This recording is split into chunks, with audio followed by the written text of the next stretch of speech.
All right, here we go. Coming to you live from lovely Fort Collins, Colorado. We will have Cassondra on today. Live Cycling, you just joined. We'll be talking to one of yours truly. There's Cassondra.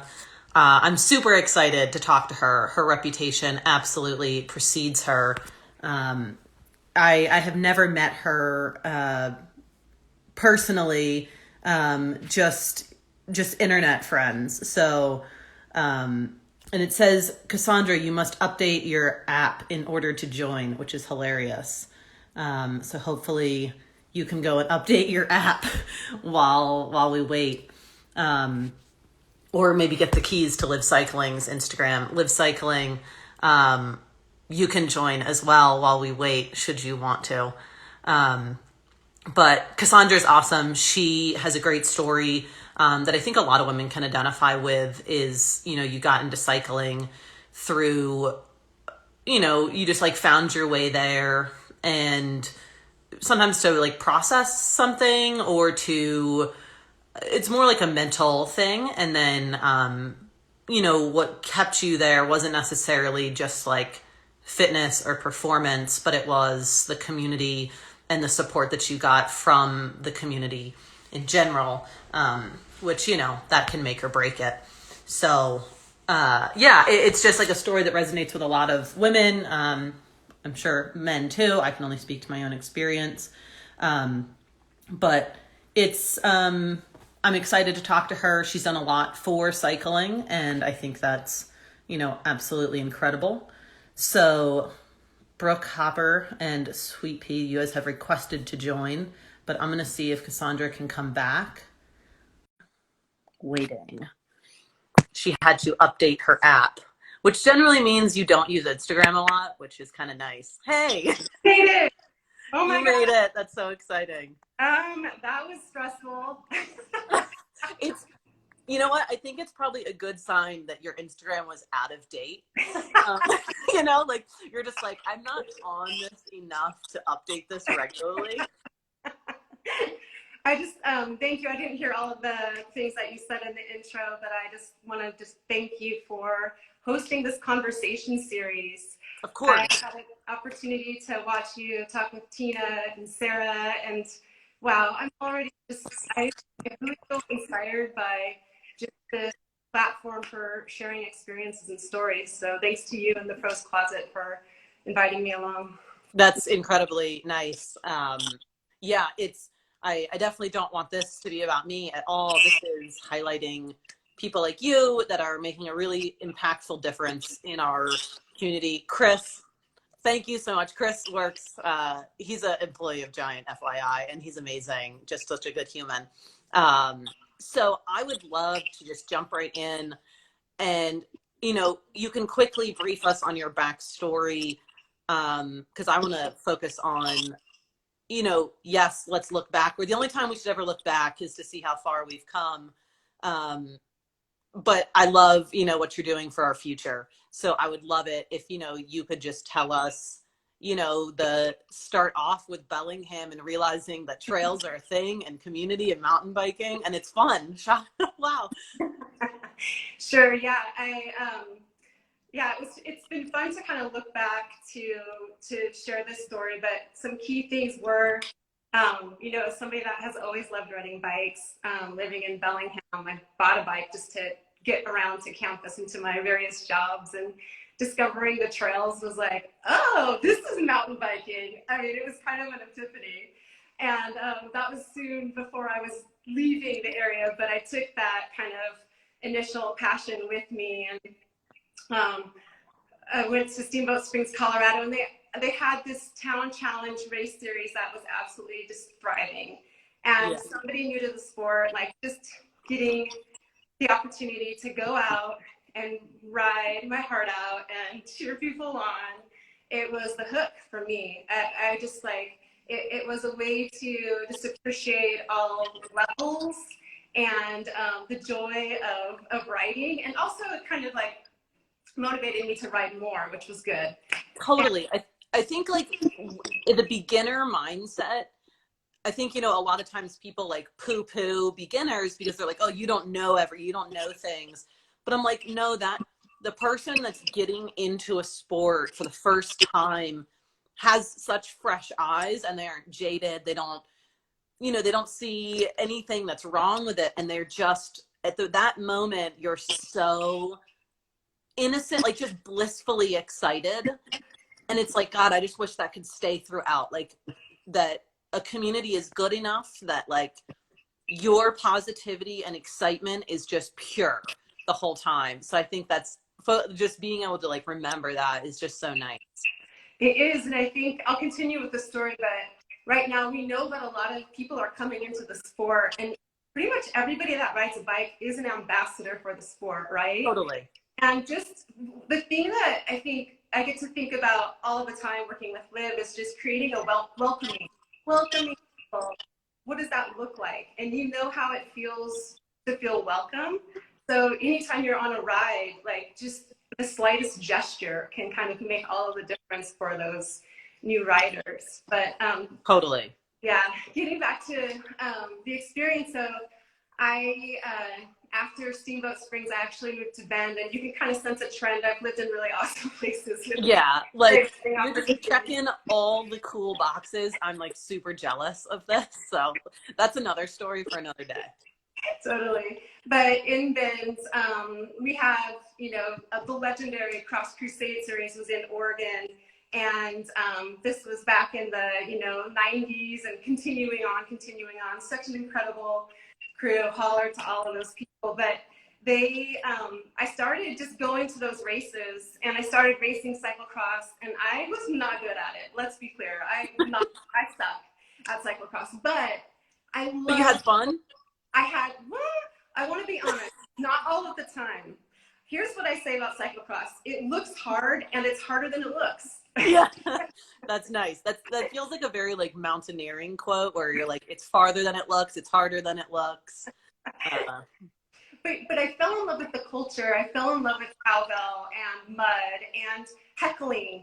Like the reality is like when people are like yelling at you and screaming at you, it's really like a form of I love you and I care about you. Yeah, absolutely. And I just I had so much affection and affinity for that community that when Ben's got to host the cyclocross national events in 2009 and then in 2010, I talked to the right people and just was like, let's do something big. Let's create a celebration.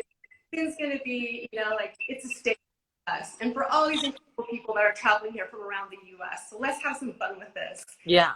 And I really got to experience the benefit and the joy of being a community builder in that sense, right? Like it was really just joining forces with awesome people with some what if we did this? What if we did that? And of course there was a lot of volunteer hours put in, invested, but the reality was those NATS events were amazing. It was like everything that I could do before.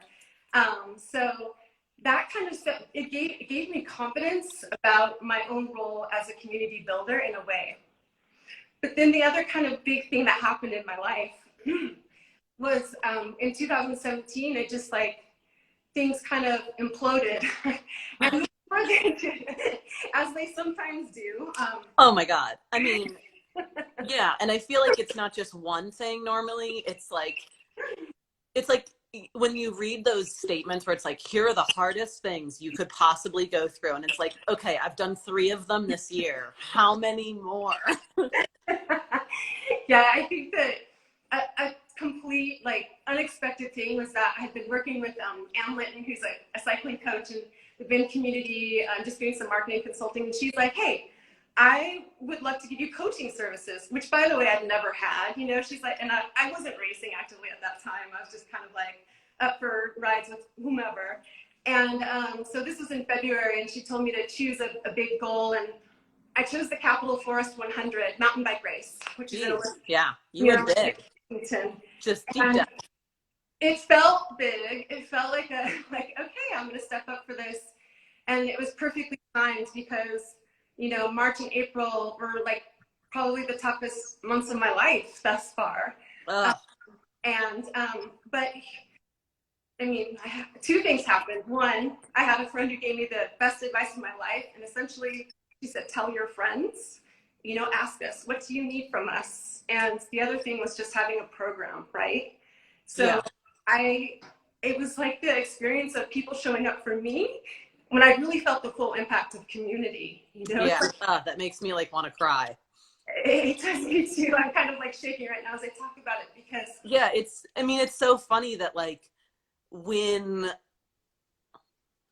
okay, work, I know you're watching this, but like okay, like when something really bad happens and your community steps up and you're like, "Oh, you're my people." Like and it makes you just feel so much more connected and you just like want to give back to your community because you're like, "You guys were there with me when shit hit the fan. Like I'm here for you. I'm going to make this a good place for you." that is exactly that is it. And I had a lot of miles to ride to prepare for the race. I had a lot of opportunities for people to kind of join in with me along the way. And even before I like got to the start line in Capitol Forest, I was like, it was all about the journey, and it healed. Yeah. Honestly, it was like most healing. It was an amazing way to start to heal and mend my heart, which was a little bit broken, actually a lot of bit broken. Yeah. So when your heart breaks, it sometimes breaks pretty big. Yeah. So, so I'm proud to say that at that race, there were 2 women that finished, and I was one of them. But yeah, I love it. The women I've had on this show, like y'all do not set small goals. You're like Sarah Swallow, I'm just gonna ride across the country, and like you, I'm gonna ride 100 miles. And Tina, single. I'm just like, God, like so empowering. And I think every bike company right now should be like jotting this down. It's like, okay, women do not fuck around when it comes to gold. Like they're go-getters. Yeah. Oh, well, so the talk, like the thing that happened next was really opening myself up to living new places and trying new things. And that's where Liv entered into the picture. And what a cute, like for me, just being on a team where all of our resources are dedicated to women. And just so everyone knows, you work for Liv Cycling. You're not like just a sponsorship. Right. All right. Someone told me to ask for your birthday plans. I'll ask that later. Okay. But yeah, so yes, Liv supports us. And I love that Liv is so supportive of, from what I've heard, the community and all aspects of the community, all aspects, all levels. And I think that's the most important thing. It's not focusing strictly on performance or whatever. So yeah, if you'd love to speak to that. The thing is, we have extraordinary athletes, all around the world. And we also, I think even, I think that if you're an athlete, if you're riding a bike, you're an athlete, okay? But yep. Definitely that spectrum, and that's, really incredible, inspiring, pinnacle riders that are on our Live Racing team. But we also have an incredible ambassador program that is, worldwide. And it is women that are just committing themselves, right, to representing the sport in a positive way. Yeah. And so right now, I think, I just get excited because, I get to work on a small team here based in the US that is on the global marketing team. And then we have counterparts in Taiwan. And we work with teams around the world. And so we having that feel of being connected and all our shared purpose and passion for cycling is huge. But then to extend out to that next layer, right, of all of these ambassadors and all of these athletes. And beyond that, we actually have this amazing privilege of, bringing journalists together and for events, back pre-COVID and hopefully post-COVID too. But you have this whole,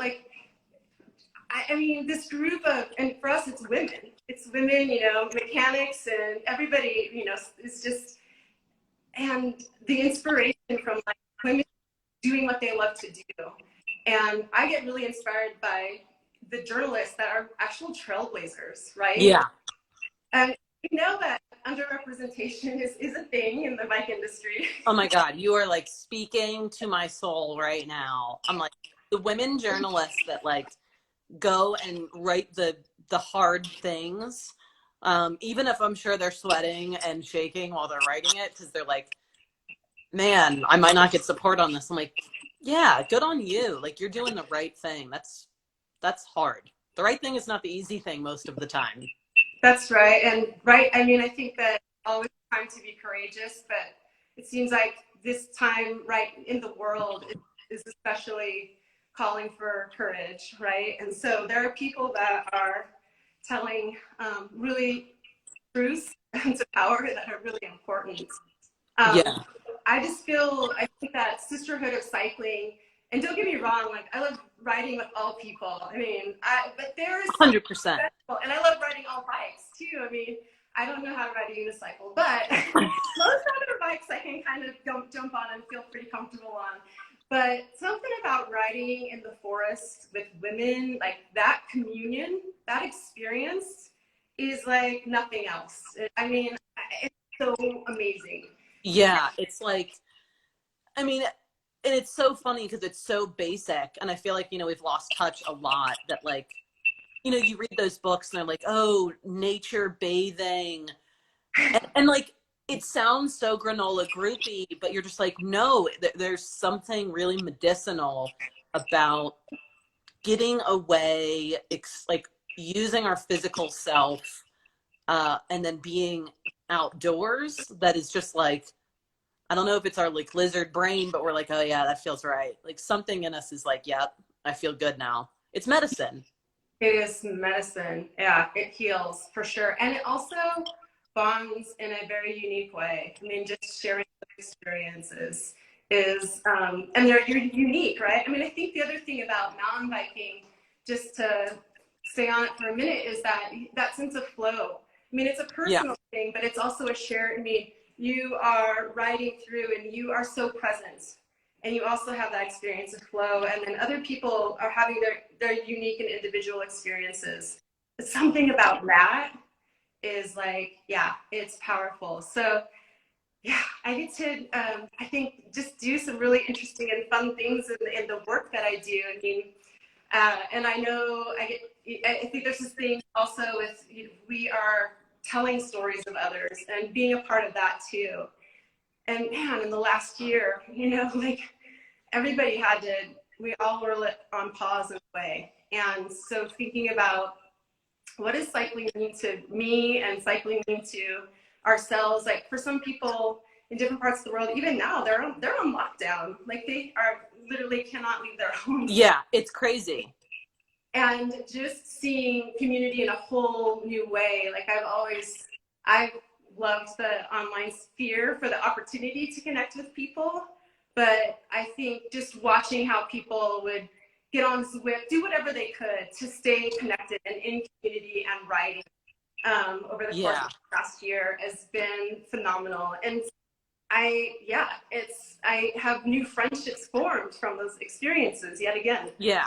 It's so interesting because I feel like, during this time when we were basically put on pause, we weren't allowed out in our community, we realized, like, one, when you don't have something, you realize how important it is, but you also realize, like, so like brand ambassadors, people, the community, yes, we have an online presence and like we have that space, but knowing and like really appreciating how important it is for like the on the ground, like communal activities together. You're just like, oh, this is my community. Like y'all have my back. Like this is, I want to spend time with you. And I think like that's the measure of like success in anything, is like you want to, like, you're excited to spend time with someone, like you're looking forward to it, and like enriches yourself and you don't feel depleted after it. And I think like, empowering people to, have those experiences is just so awesome. I love seeing that someone's doing that work in cycling, because I think, not a lot of people have that opportunity. Yeah, I feel fortunate for sure. And and I think just to always kind of continue doing a better job of representing, a full spectrum of writers and their humanity is another thing that, you know, we are called to do right now, especially. And that's been exciting too. Because it's one thing to, again, back to that feeling welcome. Like, I know when I feel welcome, and I know like there's a feeling in that, and I want everyone to feel that way. Absolutely. Like, I couldn't agree more. I think, you know, companies now have to be held to a standard of like, are we making people feel welcome? Like, is everyone like everyone that we work with, is every action we're taking, like, is this making our community feel welcome? And it's great to have someone like you who's in the community, you know, like you have a stake in the game, right? Like you have skin in the game. Like you're not just gonna like put something out there and be like, yeah, they'll like it. You're like, no, does this resonate with me? Like, and I think that's what's so great about companies that are, you know, working with women that are not only like champions of women, but they're in the sport, they get it, they're listening. I think listening is the best part. Like, I don't think anyone expects perfection, but it's like listening, learning, constantly trying to do better. And I love seeing that from you and from Liv and from like, you know, other companies as well. But it's just, it's shocking that that's rare. And like cycling and women are so lucky that people like you are put in a position to improve our sport. Well, thank you for the compliment. I think they're so like, it's a joy to be part of a team that gets to hold up that, goal of getting more men on bikes. That is Yeah. like, when there's a Venn diagram of like, here's the things that I love. Yeah. Right there in that next Yeah. movie. But yeah, I do think that, for anybody that's seeking community, there are places to find it online. And I think also, like, I don't know about you, but for me, if I am on the road or traveling, like just thinking about bike shops as an opportunity for, it's like, what do I need to know in your backyard? Because you will find people that have a passion for cycling, right? Yep. And that's kind of, I think about that. And then I also think for people that are getting started and wondering, like, how do I find community? Those camps and clinics and programs, like whatever skills you want to build, I know they're out there. Absolutely. Yeah. I think just like having resources, having great ambassadors, having, you know, good stewards of the sport, men and women. I mean, most of the people that got me into cycling were incredible and supportive men, like extremely lucky. And yes, I love having all of like the women community, but it's like, man, my allies were men that believed in me more than I believed in me. And so I would never want to discount that. And it's just knowing that those people are out there, knowing that, you know, there's places like Liv and like the people you work with, Janelle, I saw her on here. I mean, like it is like, you know, just having things available for everyone, men, women, like whatever gender, anything you want to be, like, please know that like you're not alone. People want to help. We're here to listen and help you. Like I think as a company, we serve the people, not the other way around. And I think just as a human, right? Like Yeah. I start to just think about like, how can I be of benefit? And so, Yeah. but I mean, absolutely on the company level, but as a human too, and it kind of this is the thing too, like when people show up for you, how does that feel? How can I show up for others? And then on the bike too, like even just like going for a ride with somebody who is a beginner and having fun with it. Yeah. And what you said at the start, like through their eye, like feeling their joy. I mean, how, like, I know I'm an adult learner. I suck at a lot of things, and I'm clear about that. But how amazing, like, just to see people of all ages. Whenever you see a little, little Grom or kiddo, like, on the trails, like, your heart kind of just, like, explodes, Good job, great, you're doing great.